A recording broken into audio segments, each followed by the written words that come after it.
Now that's a blues instrument. I'm so happy to be in this interview with my good friend and new brother, Jock Harmonica Webb. Welcome, Jock. Thank you so much. Honored, honored, honored.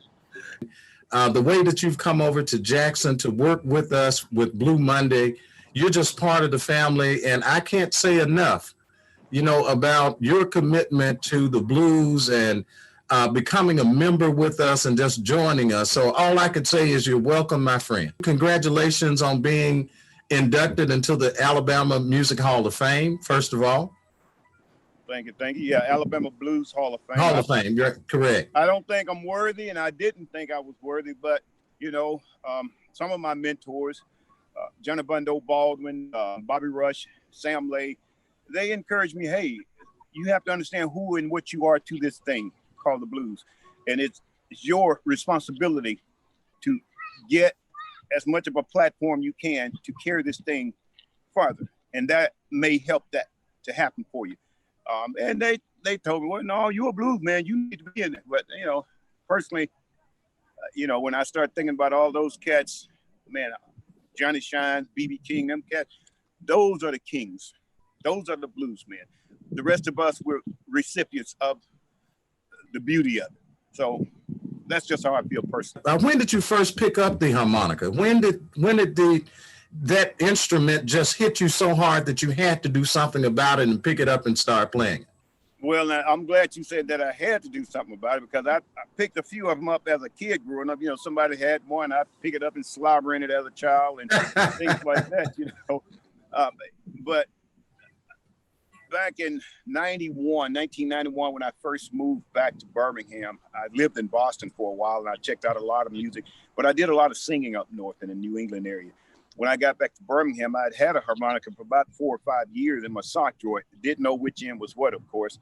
And a good friend of mine, I have to give him props, David Moore, was a street musician here on the south side of Birmingham. And we talked about this or that because of our acquaintance. And he encouraged me to get it and bring it down and sit in with him, which I didn't know quite what that meant, other than I hope you don't ask me to try to play the harmonica. And so shortly after that, I met an old blues guy named Willie King, who was my first blues mentor. And he talked to me about my harmonica playing and said, Brother Jock, is in you. It's got to come out you. I hear it in you.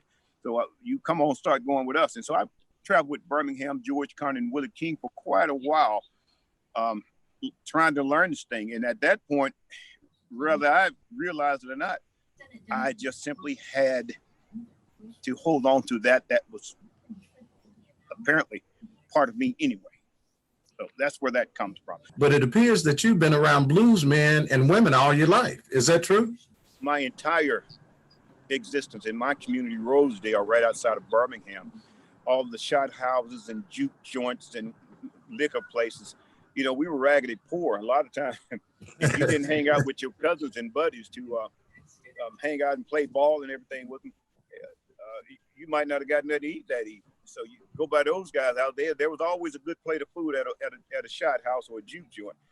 You get greens, you might get some turtle, you might get some duck, depending on what somebody brought out the woods that day for the shot house lady to cook. But yeah, and all these old blues guys, here again, Sonny Boy William, John Lee Hooker, and the likes of, they would hang out in that area because they know they were going to get a little something to drink.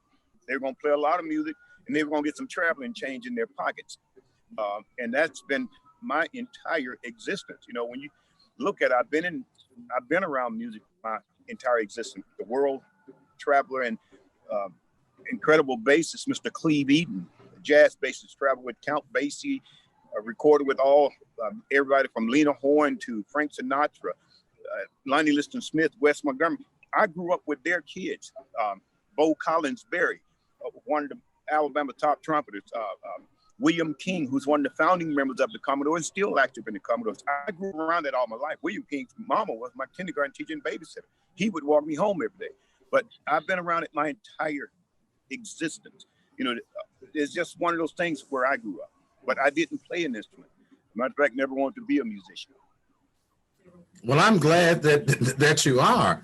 You brought up something very interesting, and that is the blues development in Alabama appear to parallel the development of the blues in Mississippi, because some of the names that you call are Mississippians.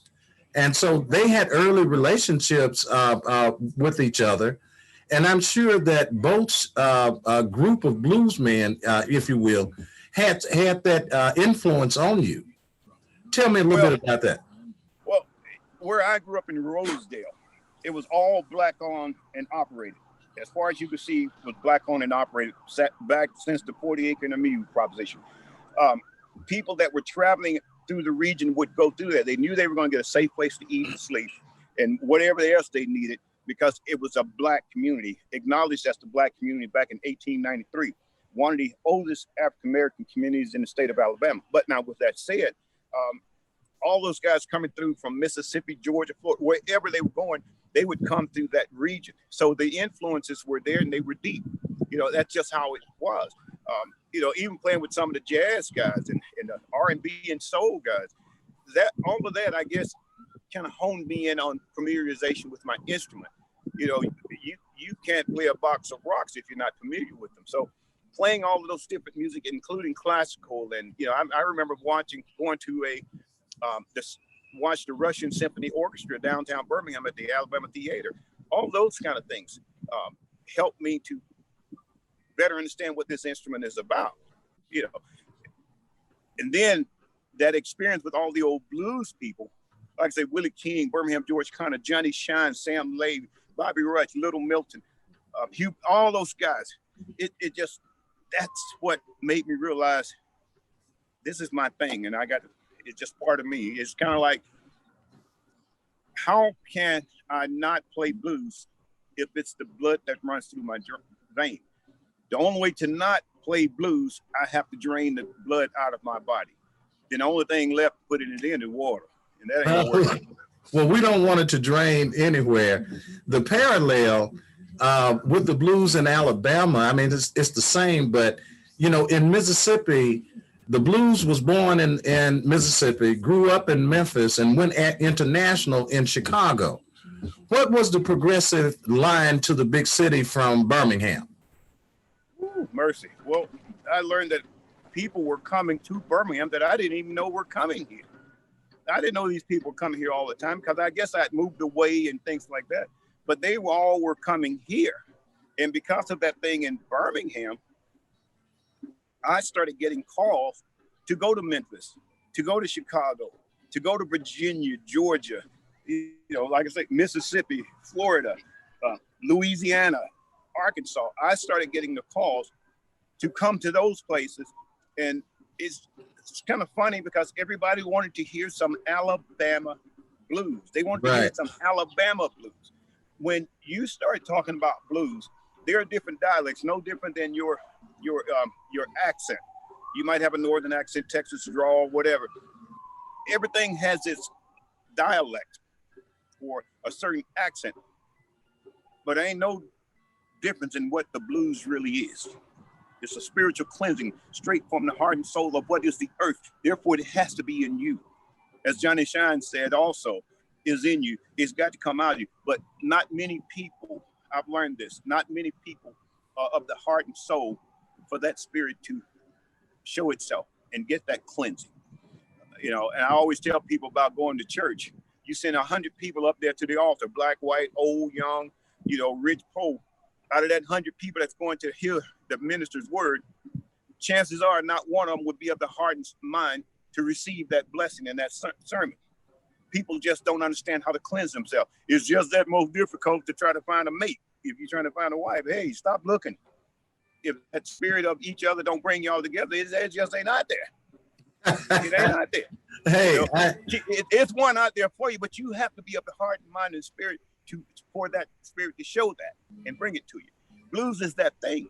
You know, do everybody have a soul? Absolutely. But how many people can free themselves and let that spirit come out? Not a lot.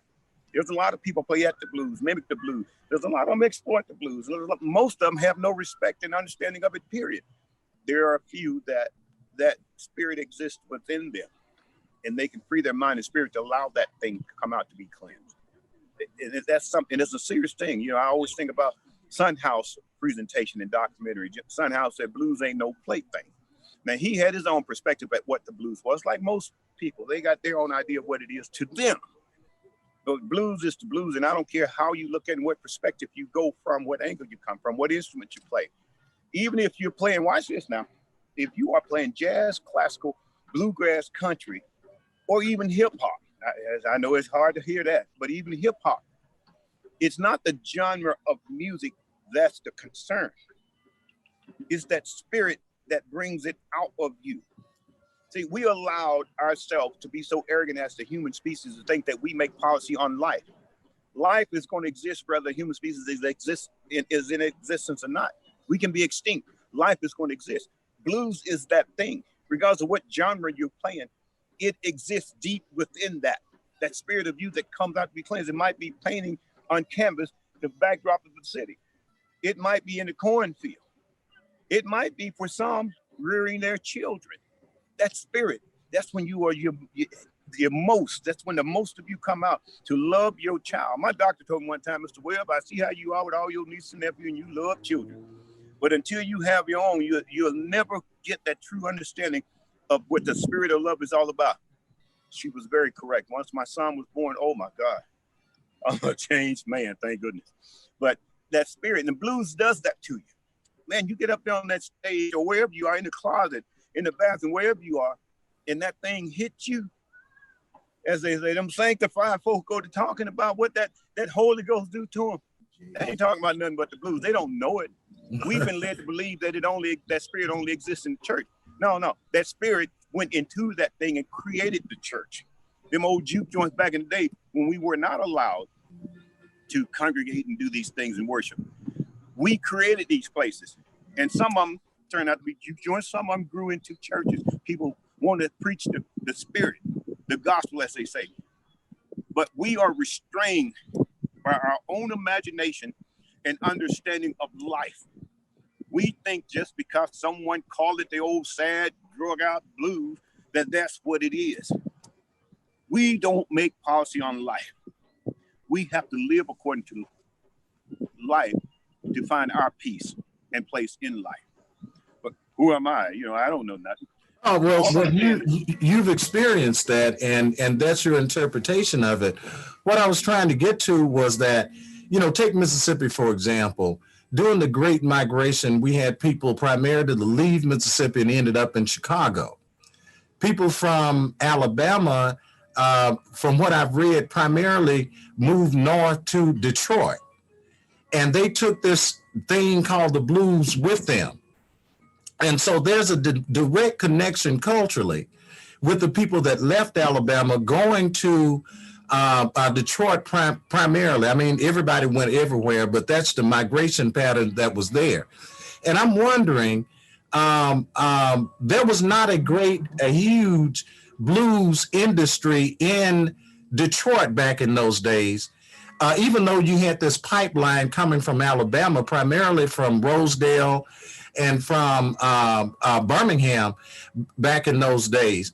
What do you think influenced that lack, if you will, of that kind of connection with the blues coming directly from people that moved from Alabama to Detroit, unlike Chicago, that turned out to have a humongous blues influence there?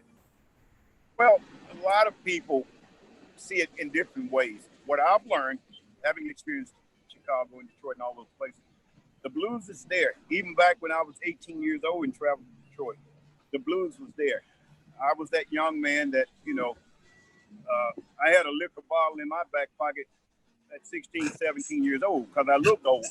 Not that I was an alcoholic. I just enjoyed goofing off like that. My point is, because I looked so old, I was allowed in so many different places. But that's where they played that blues. Yeah, in Detroit, when you look at the influence of Motown in Detroit, it was just absolutely phenomenal. You're right. But Motown had to derive from something when you think about it. Motown derived from the blues. The soul music derived from what is called the blues. They start calling it soul. They call it R&B. They call it all. It was all that users, they called it. See, all these, what I consider as erroneous titles were put on these different, as they say, genres of music. And so many of them were created. More and more you hear, okay, hip hop and all neo soul and all of this. More and more genres are created. When you want to go back to the basics, it's still the same. That's the difference from getting a steak off a cow and somewhere down the line, somebody decided to use the byproduct to make a hamburger. You understand? Yeah. That's where it all come from. The blues, if you want to call it that, was the steak. Matter of fact, quite honestly, it was the grass that nurtured the mother cow to have that calf where you keep getting your steak from. It's the earth. That's where it all come from. So rather than say the blues is the steak, I better go back and say the core of the earth, the center of the spirit that's the steak of it. And the rest of us eating hamburgers. Well, that brings up this other topic too. But the Motown sound had to start from somewhere. From my experience, the blues was always there. You just didn't hear about it as much as you did Chicago, because here again, Motown was an incredible influence on the music industry worldwide. But it doesn't mean the blues wasn't there. Chicago and a lot of the migration north, for a lot of people was the economics. They knew they could get a better and more fair opportunity up north. A lot of the blacks, starting with organization of factories like Henry Ford, and how hey, if you can do the work, we gonna pay you, and I don't care what color you are. So a lot of that started around Henry Ford and all those different people. But now, Chicago, there was economic opportunities. A lot of these old folk could come out of the field making pennies a day, go to Chicago, make a living, and play that blues too. So all that come in, But you have to look at it from so many different angles, because it wasn't one thing that influenced all these things and folks moving from Alabama to Chicago and all these other places. It was a host of things that created that migration, not just Jim Crow and all those other things. Yeah. Well, let me back up. Jim Crow played a major role. All these different things played a major role. When you are black and you breaking your back, working sun up to sundown, and getting nothing, your family's still starving and being treated miserably. But you can go up north, even if you have to walk it or however you're gonna get there, and making an honest living for your family, then bring your family up. Yeah. Blues traveled that way for a lot of different reasons. Oh yeah, the backbone of all of the music, of course, was centered around the blues. And even in the blues itself, we talk about traditional blues, Robbie, Tommy Johnson, Lead Belly. Then we talk about electric blues, which is played with electric guitar, B.B. King and Howlin' Wolf and those guys. Where do you think the blues is headed to now? We see the new influences of the blues in the blues that come from the younger artists that use the electric guitar, and they are dependent upon the historical perspective that they got from the Robert Johnson, Tommy Johnsons of the world that played the acoustic guitar. Where do you think the blues is going next? Well, if I got something to do with it, it's going back to the roots. Okay. But it's not just me, it's a host of people. There's several blues movements that have started in recent years, because people are horribly insulted when you start declaring Eric Clapton, Stevie Ray, and those folks as the saviors of the blues and the grandest blues guitar players and all this foolishness. And people don't understand, it's all about commercialism and popularity. It's all about racism still. And I don't care what you say, it's still all about racism when you're talking about the blues. And I ain't got no problem with calling out different names. I'll tell you that about me. But my point is, when you look in Mississippi, Keith Johnson and Big Muddy Blues Band, all of those young brothers are in their 20s. They're in their 20s. They're educated, productive members of society, but blues is in their vein and it's in their future. They're going to play that blues. They're playing real blues, not that wash bucket, washed out stuff, whitewashed stuff. They're playing blues. When you come over to Alabama, young Nigel Spates and a host of others. They're playing that blues. Those guys play acoustic as well as they play electric guitar. You go on over to Georgia. You got Sean McDonald, who's a teenager still. John Tavius Willis in his 20s. You understand? There's a host of others over there. These young folk are playing that blues. Go on up to St. Louis if you wanted to. Marquise Knox. He is still in his 20s. There are a lot of people, I hear them talk about it. I ain't no young black folk playing no blues. But that's what you want to tell yourself because that's what you want to believe. And you still want to believe that the Rolling Stones and those guys, Stevie Ray and them, are the saviors of the blues. But you don't want to look at the economic factor. Rolling Stones and those guys appreciated and respected the blues. They simply wanted an opportunity to play with Muddy and Howlin' Wolf and those guys. They wanted to get that experience, whereas the American general public and society pissed on those old blues guys. Well, the European and the British appreciated them and worshiped them. But now how it affected Europe compared to how it affected America are two different things. Europe worshiped them. The American hypocrisy was finally able to bring white folks in their house playing blues. Let me put it a little more simple. If you got Little Richard playing rock and roll and Elvis Presley mimicking a Little Richard song, who is white society gonna bring into their house and show mom and daddy about their new music? They ain't bringing Little Richard. They're gonna bring Pat Boone. I heard one documentary talking about how well Pat Boone sang the blues. Oh my God, how well he does rock and roll. You know, all these people stole and exploited so much. Now, take the record producers that got Elvis Presley. Well, they helped bridge the gap to get black folk more money. No, they saw an opportunity to put that rock and roll into more homes. They saw a young shaky leg white guy that was trying to sing rock and roll, and they knew they could sell more of his album than they could Little Richard and Bo Diddley now. So when folks talking about the popularity, no. White society tried to take and exploit it to their liking. But it still goes back to, you cannot grow apples if you take a tree from its roots. You got to leave it on its roots. The blues ain't going nowhere. It don't need no damn savior. How you gonna save what saved you? And that's the relationship you start finding with the blues, what they call the blues and what now they call the church and the gospel. They're one and the same, but you got to take away the erroneous titles and names. You got to go back to what it was. I use my buddy Vic Moulton's word all the time. It's the truth. The blues is the truth. Here again, like he said, it should have been called the truth, not the blues. But that's the same people. Watch this now. The same people that took black folks, call them niggas and monkeys and spear chunkers.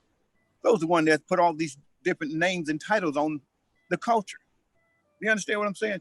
So you're not going to have them to call it the truth, because now they got to bring all the truth out. Now let's go back.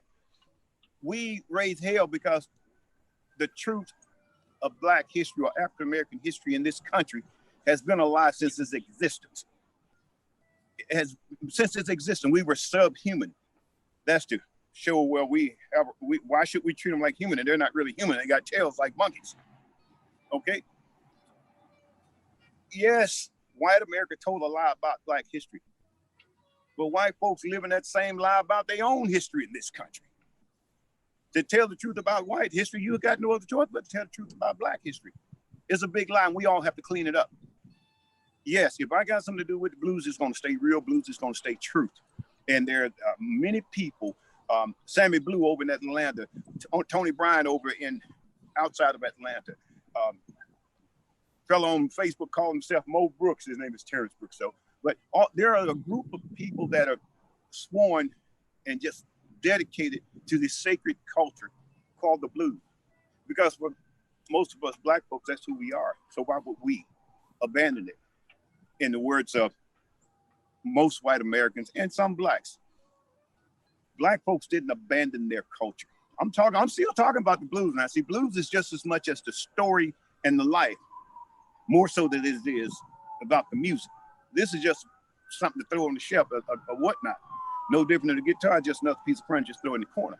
But now, when you start looking at how the Black culture was defamed and spat on from our existence, by the time we got on that slave ship and got over here, we were worthless. We were nothing. Is what the world was told about us. We were nothing. All right. Now, growing up 300, 400, 500 years on this continent, that's all you've heard. That's all you've been told. That's all you've been taught in the history book. We would read no Alabama history books in elementary school. All I knew about the Black heroes was Joe Louis, and they made him out to be a womanizer and a drunk.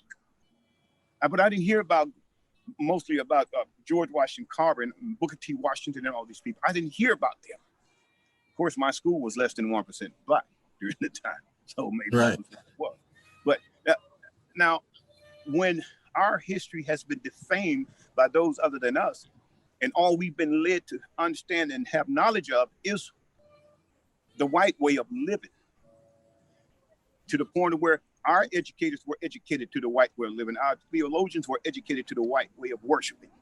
Now, ain't nobody remembering how the British colonized South Africa to coerce and control the Blacks over there and told them that their own technique or way of worshiping was witchcraft. You understand? It was all defamed. Ain't nobody trying to tell the truth because they want to control this, that, those, and the other. So when you start looking at the history of the blues, when you start looking at the shambles that this country is in now, the only way you're going to get it back in order is get back to the roots. For me, it's blues and the true culture of who we are and what we are. And I don't care what color you are. We are all playing on an even playing field because we all have the same problem. And I don't care if you're Black, I don't care if you're white. Have you ever seen a soap opera? Every damn body on a soap opera is miserable and stressed out. But you go down to the streets of the ghetto and some of these projects, government projects, where you see more barbecuing and laughing and talking, folks smoking weed, barbecuing outside, drinking, everybody having a good time. But the people with all the money seems miserable as hell. You understand? We all have the same problem, rich, poor, Black, or white. Materialistically, we might be stressed a little different. But heart and soul, we're all the same. It don't change. You think there's no rape, robbery, molestation, and everything going on in white neighborhoods? Because the media, in that sense, has been told to propagate a lie. And that's what it is. I'm in agreement with you. I'm sorry. No. That's right on time. I think too that with the truth, what you're describing with our music, when you're dealing with the blues, it is the truth. Contrast that with the hip hop lyrics that you hear these days that very seldom talk about our history, that very seldom talk about all of these ills, that we know that's going on. What do we need to do with our young people for them to understand that the blues is the truth, and it is the truth that you need to be writing about? Watch this. I go to when I was in school. All right, we were children. We were marching, trying to get Martin Luther King holiday to be declared. We were the students for greater awareness.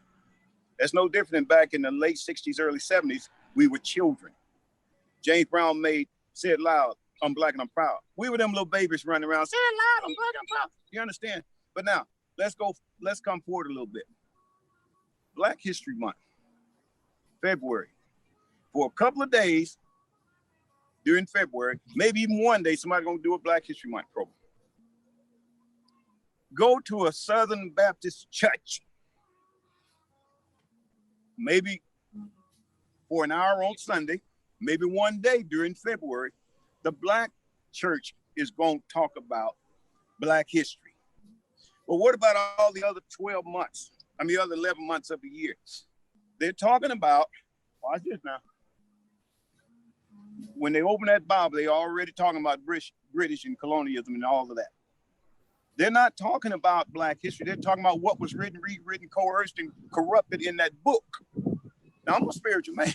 I'm a deeply spiritual man, and I do believe in higher power, but not according to what Malcolm Shepard tell me. And in most part, not even what I think of myself. But I go with what the spirit and life has shown me. But now, if you're going by what somebody else said, I follow no man blindly, and I bow to no man. But I do know there's a reason for my existence. If you are not being taught at home, in church, at school, about the true history of who you are, but you're being told that grandstanding lie that has existed for hundreds of years, that's the only thing that you've been taught and told, you're going from the same books that call you a nigger. Back in the 70s, Merriam-Webster's definition of nigger was any person of dark-skinned race. That was in Merriam-Webster dictionary. You think about that. If I'm looking up a word, the definition of word, and that's what I found about me, then I'm going to think I'm a nigger. Mm-hmm. Oh boy, I spent a lot of days in detention and suspended from school because of that word. And I didn't give a damn what color you were. You call me a nigger, you were going to find some blues for just that one time from me. I was going to break something on you, including your spirit of wanting to dance around with that word. You understand? We have to put a stop to this foolishness. Hip hop is no different than the church. A lie is a lie. Disgrace, disrespect, and defamation is the same. Do you think in the book that everybody go by, if I slap an 80-year-old woman right here, right now, do you think it's any different from slapping an 18-year-old boy? It ain't no different. A sin is a sin. Disgrace, disrespect, defamation is the same. And I don't care if you're getting it from church or wherever. Unfortunately, these people that are supposed to be the pillars of our society and strengthening and molding us to become productive members, some of these people are cutting us to the bone where we don't have a chance of standing and walking on our own to become a proud person of color or a proud white person. It ain't just in the Black community. We've all been told the same lie. Do you think we've made strides in the Black community, in between the blues and gospel, to the extent that we don't hear too many of those arguments anymore? The blues is the devil music, and if you're hanging out, at the juke joint on Saturday night, then you can't come to this church, on Sunday morning. My own personal experience. One of my close family members, because she was a singer, the minister of our church told her that she couldn't sing in the choir. And her response to him was, "How do you think I'm able to give money on Sunday morning?" So have we made that transition yet? Are we clear with that yet? It goes back to popularity and commercialization. Watching a documentary that Martin Scorsese did some years ago, and Bobby Rush was talking about his music. And he made it clear, this is just what you see is just to pay the bill. I'm going to my church. Okay, I'm a blues man. That stuff you see on that stage, that's gonna pay the bill. But my thing is, quite honestly, I don't think we have. I don't think we're there where we can say, okay, we're heading in the right direction. I don't think we've reached that turnaround point. I don't think we have, because everybody's worrying about their pocketbook. Everybody's worrying about their pocketbook. I've gone on gigs all over. Hell, I've gone all the way to New Orleans to play for a project and didn't come back with a dime. You understand? But you have to continue to go. When you want to talk about, for instance, the church, well, look how the preacher used to get around back in the day, on a mule, donkey, or walk, or of this generation. Now, if you want to talk about the church, for instance, let's talk about, well, Jesus didn't have 300,000 acres and 400 heads of cattle or goats. If you want to talk about the book, he survived off the generations of others. I mean, off the generosities of others, right? Of others, yeah. So when you start talking about Joel Osteen and Creflo Dollar and all of them boys, all the way back even past Reverend Ike, it was about money. It's about money. Father Divine, yeah. It was about the money. You can go on over to New Birth in Lithonia, Georgia. Eddie Long talking about this, that, those, and other. They want to check your earnings statements and things like that. But when you got members of your church that's right over in the same community, right across Evans Mill Road, can't keep the lights and things on, but you're expecting them to pay a certain percentage of their money to you to keep your lights on. And this member comes to your place and asks, can you help me out because my job has laid me off and I've fallen on hard times. And that person has to get a belittling lecture from your staff because they need help. You didn't lecture them about paying all that money into your organization. You understand? We think about the pocketbook. We got to have our jets. Creflo Dollar got pissed because his folks wouldn't readily just go ahead and buy him a brand new jet. He got pissed off. Wow, you can't be worrying about my soul. How you gonna worry about that? You understand? Blues is in all shapes and fashion. We can't blame one thing on our problem. Same thing with white folk. They can't blame their problem on the Hispanics coming into this country. Hell, especially when you got the wealthy using these Hispanics for slave labor. I guess they couldn't get enough off prison slavery. They got to bring in the Hispanics to get the slavery going too. Now, hold on. Now, watch this.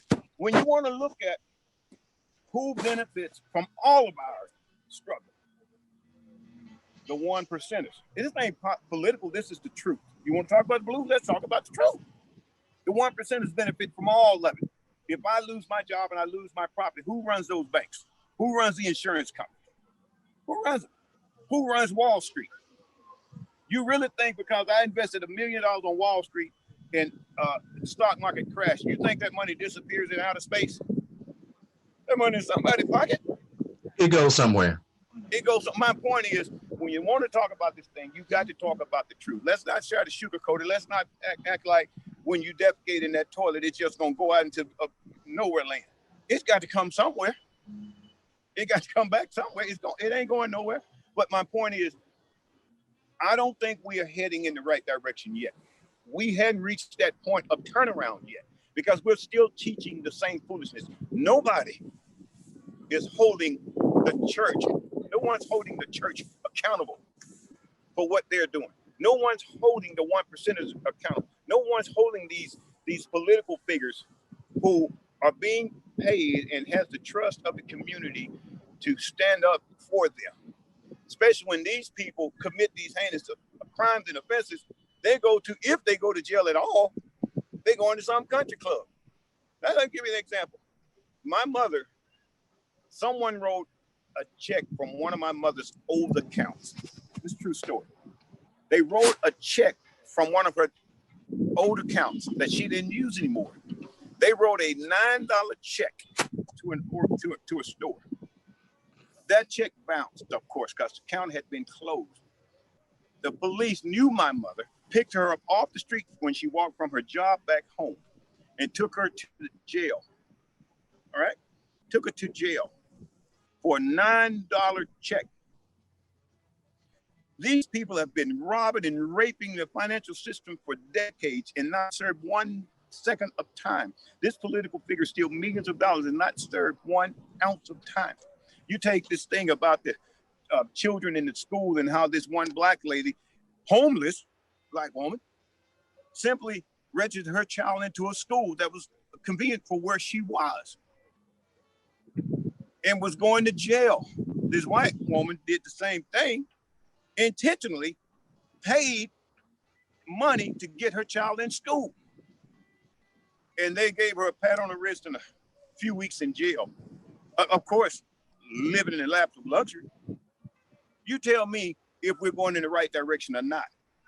Young white boy in Texas killed several people, drinking and driving, underage drinking and driving, happened a couple of times. They says he was affluent. He didn't know any different. So does that mean because I grew up raggedy, broke and poor, abused and neglected and abandoned, it gives me a right to kill somebody because that's all I've ever seen? It gives me a right to go cut a man's throat because I didn't know any different. I've been raised in that all my life. The hell no, I'm going to jail. You understand what I'm saying? Well, the point I think that we're getting to in terms of the blues music and the lyrics, that it's those kind of things that we should keep in the forefront in the music, because we're not there yet. I fully agree with you that we haven't arrived where there's a merger and understanding between blues and gospel and those two leadership groups. The inequities are still here. We see it every day. And that's what the blues has been talking about since its inception. Injustice, inequality, and I guess the next step would be what does the blues say about the solution? That always goes back to when B.B. King says, "Why I sing the blues." Yeah. I laid in the ghetto flat, cold and numb. I heard the rats tell the big bug to get a roaches song. You understand? We still got to get there. We still got to get there.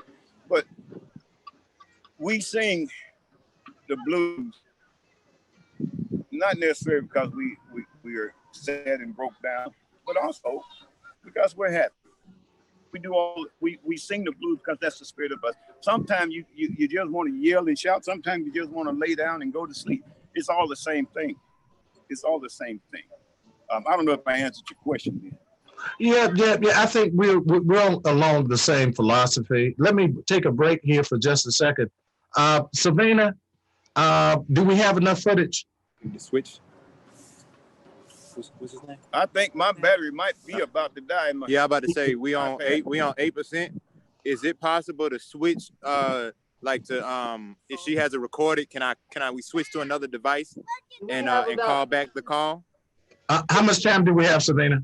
We have at least 35 minutes. We have enough time. Okay, we already have enough. So, John, I would like to end this interview with you giving us John's philosophy on the blues and where you think it needs to be headed, in terms of addressing these social inequities. I think that if you want to start from the top, we need to give our political figures a new agenda. If we don't start talking about togetherness and bridging the gap between the rich and the poor in a sincere manner, not just because the TV cameras are rolling, and holding those people accountable for standing up to that. If you are putting a family in a government assisted living arrangement, that should be temporary, but give that person an opportunity to come up out of that. But because, unfortunately, a lot of times because you're poor, black or white, but unfortunately in this country, mostly because you're black, you've not been given a fair opportunity to come up. Hold those people accountable that runs that project and those people that are given that assistance. Hold people accountable. But when you think about how much money is made off crime, the law enforcement officials that should be governing it, and the people that are committing the crime, they all make money off crime. Do you think they're in a big rush for it to stop? This man got 18 years on the force, and all of a sudden, crime is at an all-time low. They don't have a use for him. You think he ain't gonna be pissed off? You understand? Same thing up top. When my constituents who gonna put $2 billion in my account, if I go by what they want done, do you think that person's gonna stand by what the law says, or that person gonna take that $2 billion and do what he can to slide over to his buddy's side of town? Everybody needs to be held accountable from the top to the bottom. You wanna help this country and give us some good blues to sing, then fix those problems. But ain't nobody talking about that because that makes too much sense. That's too much like, okay, if I plant a seed and water and nurture, it's gonna grow. But I don't want to get my damn hands dirty. Are you crazy? I just paid $40,000 for that damn truck. You think I'm gonna put some bricks and dirt back there? Ain't nobody talking about that. But in all of the blues, they still talking about the blues. When you tell me, I don't want no bologna sandwich fishing, I want to take me some caviar and crackers. Hell, that's the blues to me. Mm-hmm. To me it is. I don't know salty ass caviar. Give me a bologna sandwich and a Pepsi or a cold beer. I hear you. Well, I'm sorry. That's where the problem starts. We got to start holding people accountable. We have to hold our public officials accountable. Stop putting them up in luxury hotels and calling it prison. Stop putting these people who bounced a $9 check in jail. Listen, how you gonna take care of a child when you got that child's daddy in jail for failure to pay child support? The man most likely ain't never got a fair chance to earn a good living. He's got to scrape it however he can. But now, how is that benefiting that child if his father's in jail? Mm-hmm.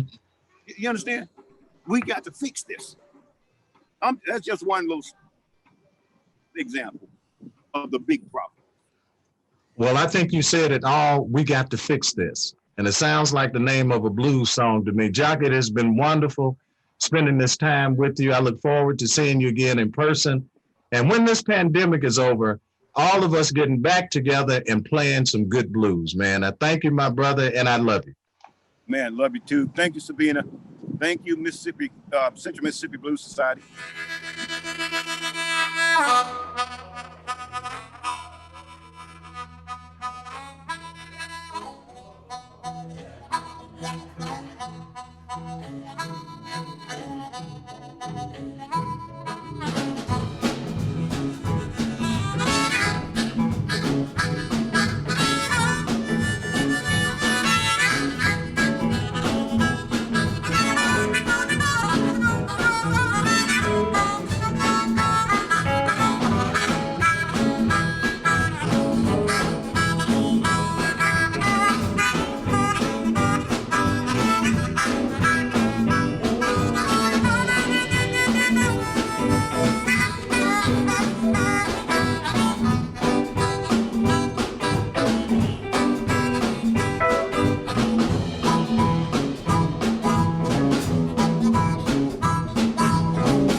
let's take it down slow. Keep him safe. Oh, boy.